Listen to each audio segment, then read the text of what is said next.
Chosen. You know what's so crazy? I peep. Most of the time, when people want to harm you or try to harm you, they will expose you to things that you didn't even need to know. Mark my words. To think about it, I know a lot of people can relate on this spiritual journey and it's, spiritual attacks. If you peep, most of your spiritual attacks, it came from somebody else awakening you before your time. You get what I'm saying? Even though you're gonna handle it regardless, but they awaken you before your time, and that's why you wasn't able to, comprehend what was happening around you at certain times. But you made it through. You knew prayer was the way. You know the Lord, our God there in heaven. You know the Lord came and saved you. So it's like we did it, but we didn't have to go through it that way. You get what I'm saying?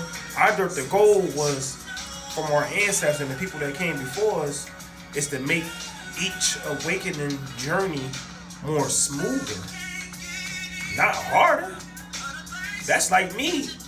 I'm passed away and I got a fucking 1.3 billion in debt, and I'm gonna give it to my child for he can just automatically go into debt without the way to try to let them navigate to, to get rid of it. You get what I'm saying? That's why I said, look, I ain't gonna say no generation is better. I ain't gonna say our generation is better, because we all connected as one. Soon you understand that.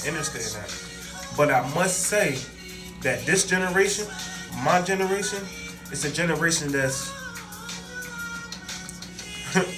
we didn't used to listen, but now we listening. And not just to what our mom and dad said to us. We actually go on the source for the answers. The truth. We actually want to know. We actually see the things around us that we know just not right. Things that our parents taught us and things that we saw. We just something just don't feel right about that. They was going over survival mode. But what about when you don't have to go with survival mode? See, it's different. It's different. And don't get me wrong, man. This journey, we can go through a lot of things. But I must admit, I would never trade it in for the world. Regardless. Through the pain, through the laughter, through the betrayal, I wouldn't even trade it in. Because I would never have found out